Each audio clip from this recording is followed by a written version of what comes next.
Hello, my name is Cindy Purrier. I'm the Elementary Director of Literacy for HISD. And today we're going to learn about something called running records. It is the most authentic way to learn about readers. A running record is an observation of students. It's an opportunity for a teacher to take note of everything that a child does, all of their miscues, all of the behaviors that go along with them as a reader.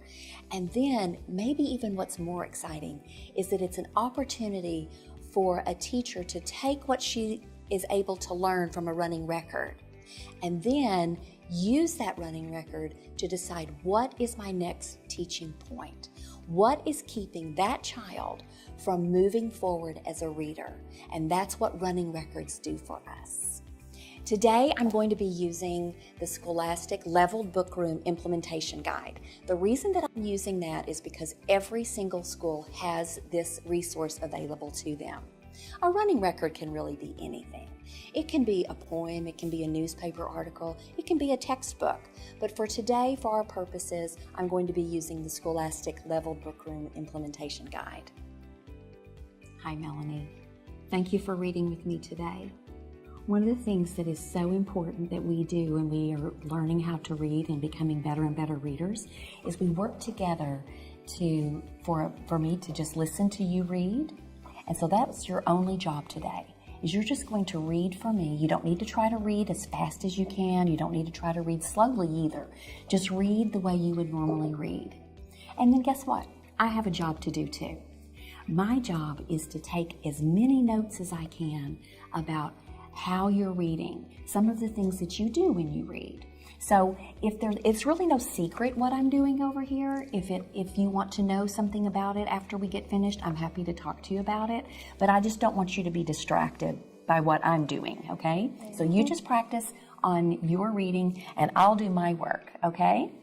I'll tell you another thing that when a book is a little bit too easy or a little bit too hard, we say it doesn't really feel right. And we usually know that right away, don't we? So if I stop you right after you begin one of the books, it's probably because I'm kind of wondering if this is a book that doesn't quite feel right to you. So that's okay. If I stop you, we'll just choose another book after that, okay? The next book that we can look at is called Frog and Toad All Year. Have you ever heard of Frog and Toad? Yes, we used to read them. You've read Frog and Toad before? There's lots of Frog and Toad books. They're some of my favorite books too. Let's turn to page 4.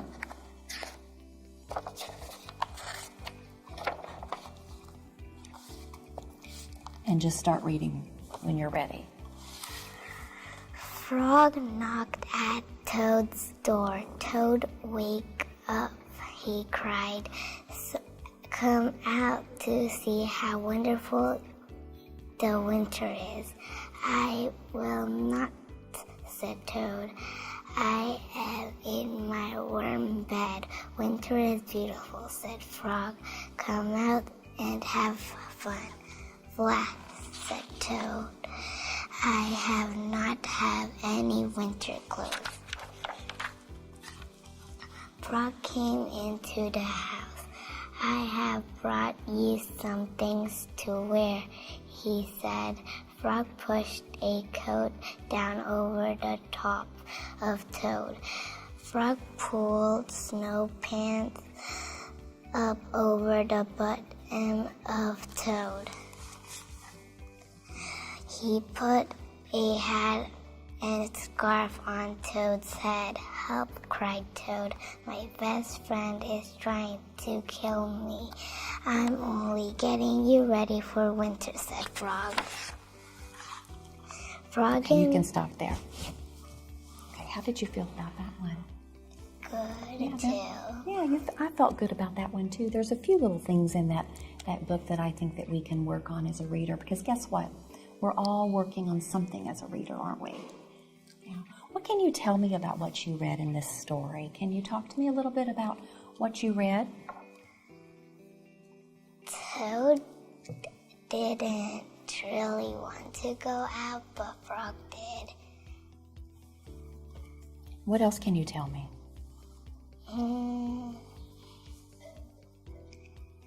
Toad is more common, frog is more exciting.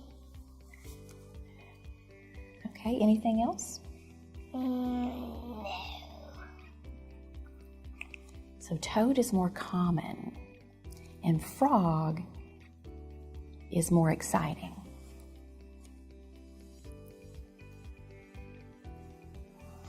Okay, we're going to read a book called Brand New School, Brave New Ruby. We're not going to read the whole book. We're actually going to start at chapter 3. And the title of this chapter is Hope Road Reception. You can go ahead and just start reading at the beginning of the chapter, and then I'll tell you when to stop.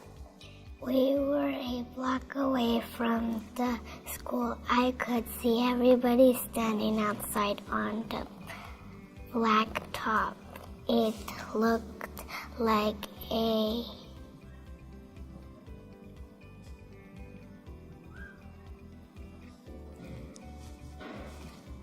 What can you do to help yourself there? That word is parade. Keep going. parade of kids. Not a little parade, but the big Thanksgiving Day parade they have in New York City. My old school only went up to the 5th grade. Hope Road.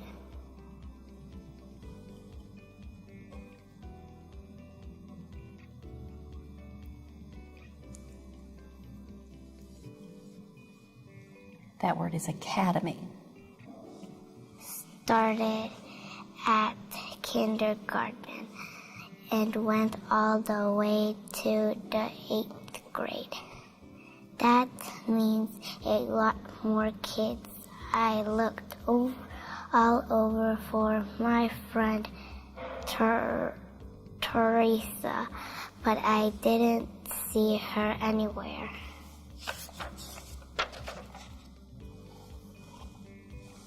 I started to get ready.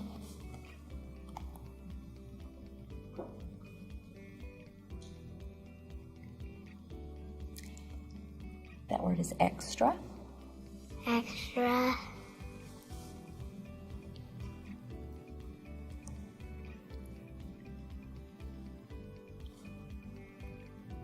Extra, crazy, nervous. Then I didn't know anyone except for my brother. His name is Marcellus. Marcellus must have seen the scared look on my face. He put his arm around my shoulders. Okay. You can stop there, Melanie. What can you tell me about? I know you just read a little piece of the story, but what do you remember about what you read? Can you tell me?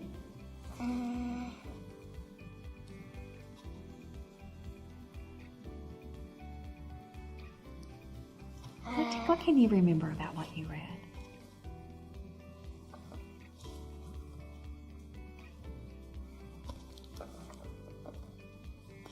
I don't know. Okay. Can you remember any of the people that were in the story? Yeah. Okay. Where did they go?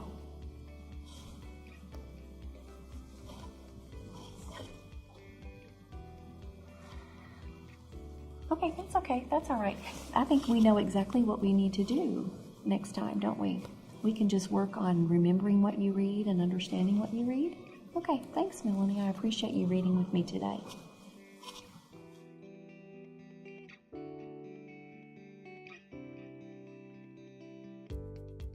Thank you all for meeting with me this afternoon. I really, really appreciate the opportunity to read with Melanie and to read with Caden and then talk to you about them as readers.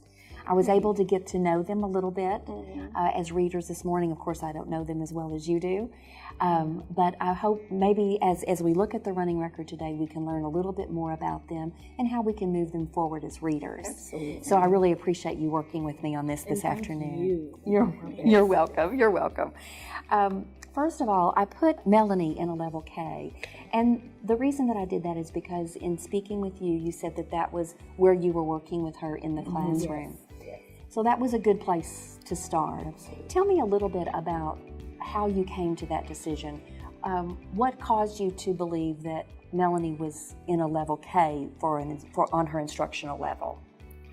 Well, in a level J, I noticed that I really didn't have a lot of teaching points left with her because of her reading accuracy and fluency. She was reading well, she understood what she was reading, so I was like, why don't I try her in a level K? Well, that is the perfect reason to move a child up to another level, is when you actually listen to them read and make observations about their behaviors while they're reading. You think, I think based on this session with this reader, there's really just not a teaching target. There's really not anything that I can learn about this reader that will help me move this reader forward. So that really is the best time to move a child up. So let me talk to you just a little bit about what I found out about Melanie as a reader when we looked at level K. As you can see, her accuracy is really quite good. She only made 3 miscues out of 114 words. So this would clearly, just on the surface level, this would clearly be on what level? On her independent level, absolutely. So let's take a look at some of the errors that she made. In the third line, she substituted the word to for the word and. She said, come out to see instead of come out and see. So even though she did make a miscue there, or she did make an error there, and we'll count that as an error, what also do we know about Melanie based on that type of a miscue? Do you have an idea about that? Well, based on the fact that she substituted the word to for the word and it still makes sense. So I guess that kind of lets me know that she's using meaning. That although she substituted, it still made sense. That's right. And so while we certainly want to count that as a miscue, at least it made sense in the sentence. And that is something that we want to make sure that we note about a reader. So I think that's an important note to make. And then on page 5, the word blah, she read as blah. Blah, said Toad. While she certainly used the visual cues, because blah and blah look very similar, don't they? They do. Blah is really not a real word. So there, perhaps the meaning did break down just a little bit. So we would want to make sure that we take note of that. And then on page 6, she misread the word bottom and said button, where it says up over the bottom of Toad. She said up over the button of Toad. Well, let's talk about that error a little bit. I can tell that you're thinking that may be a little bit of a different type of error than the ones before. Well, I noticed it does say snow pants in the sentence right before it, so maybe she's comprehending pants, button on the pants. So when she sees another B word in the next sentence, she, substitutes button instead of bottom. That could very well be. I agree. And she's also using a visual clue too, because what do we know about how button and bottom look? Double T. That's B right. and double T. That's right. So they look very similar. So she's also using visual cues there too. I think what's interesting is that we can clearly see that accuracy is really not an issue for her at level K. The fluency really did not interfere with her comprehension. So when I asked Melanie, what can you tell me about the story?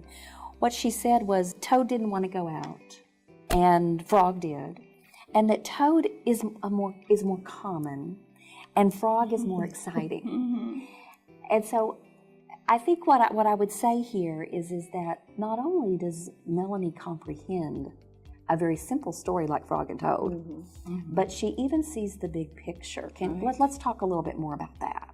Well, for her to know, first of all, that Toad is common and Frog is exciting, it's like she's reading a little bit deeper into the text beyond what is what's on the page, and that definitely demonstrates comprehension. Absolutely, she's making some inferences, Making connections. she's making connections. She's drawing conclusions about Frog and Toad with really very little information. So I think that by looking at a level K, my next question would be, as her teacher, is what teaching point can we gain from level K, if any?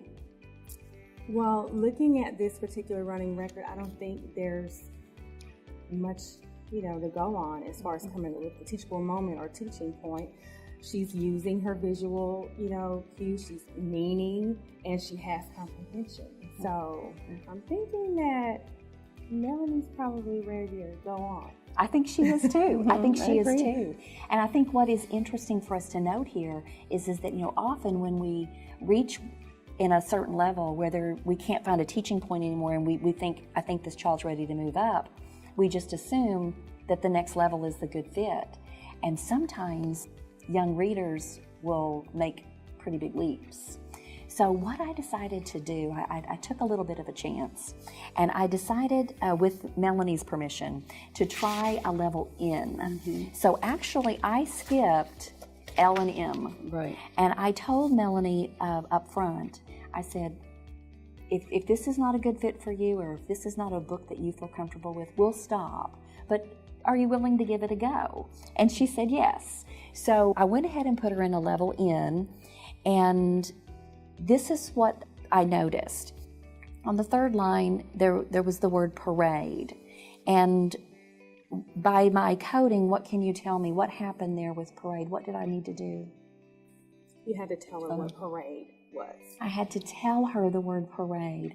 And that is one of the last things we want to do when we're giving a running record. Because when a child comes to a word they don't know, that's when we can learn so much about the reader, because we can watch to see what are the strategies they use. How can they help themselves as a reader? And she really had no strategy, or at least not a strategy she was willing to use. And that's another thing that I try to be careful about, is I try not to say she has no strategies. She's just not using her strategies, because we don't really know at this point what's in Melanie's head. Certainly I don't, as someone who doesn't know her that well as a reader. And then also, when she got down to the word academy, what happened there? Again, another teacher told the word. Yes. So she just simply stopped. And at this point, I took a liberty and did something that we don't typically do when we take running records. I believe I even asked her, Melanie, what can you do to help yourself? What can you do to help you with that word? And she just was not going to go forward. And so when that happens, we really have no choice as a teacher but to just tell them the word. Right. Academy is not a word that we typically use that often. It's an unknown word, yeah. That's right. And it's not something they see in the schools. We see school versus academy, so it's not familiar. That's right. And I think that's a very good point. If it was a word that we commonly use, that would tell us something totally different. This is a word we don't commonly use. However, it's pretty phonetic. And it concerns me that she could not help herself at all. She couldn't even sound it out. Give it a go, just getting the first sound in her mouth and seeing what she could do with it. So that is something that I think is worth noting. On page 30, she read the word ready instead of really. So she said, I started to get ready. So I think I started to get ready. That makes sense, doesn't it? Right. That makes sense. But then when she came to the word extra, very same thing. She just simply would not go on. Cindy, do you think it had anything to do with a hyphen there, extra and then hyphen crazy? Could that have thrown her off? You know what, it absolutely could, and I think that might be something that we want to go back, and I hadn't really thought about that. That may be something that we want to go back and just familiarize her with hyphenated words, that they're really just two easy words that are put together to make a big long word. So you may be right, that may have confused her and it stopped her. I still go back though to the fact that when Melanie comes to a word that she does not know, she stops. And so we can talk a little bit about why we think that is in a minute, but she did the same thing on the word nervous. I'm not too concerned about the word or the proper noun Marcellus. That's a pretty hard Right. word. And for me, when I'm doing a running record, I don't concern myself with proper nouns that much anyway. We do want to count it as an error, but it's really not something that I'm going to count against her too much. So there would be a total of 5 errors that Yes, I would say parade, academy, the word really, extra, and nervous. And you can certainly make note that she absolutely had used no strategies for Marcellus. Even though it's a proper noun and we don't really count it or think of it so much as an error, it's still a word that maybe, as good a reader as she is, that she should have been able to have some type of strategy to figure out that word. This is where it got very interesting. While she read at an independent level, I would consider this at an independent level, when I said, Melanie, what can you tell me about this story? Can you retell the story for me? Once again, she absolutely said nothing. She didn't try to make up anything. She just looked at me. Right. And of course, we're kind of seeing a pattern here, aren't we? Right. She stops. That's right. I even tried to ask her a couple of questions like who was in the story or what did they do, and she just didn't have anything to share with me. So what we see here is that in a level K, she has really deep comprehension. She really gets the big picture about Frog and Toad with very good accuracy as well. But then when you move to a level N, that's when her comprehension really breaks down. So let's talk a little bit about what we might want to do. Would you bring her to an M or an L to see if she does better? Because obviously that these teaching points would be that to help her with strategies to break down a word. And then at the same time, we need to work on comprehension. But perhaps if this book, if it didn't have as many pictures as Frog and Toad, then that might have been an issue.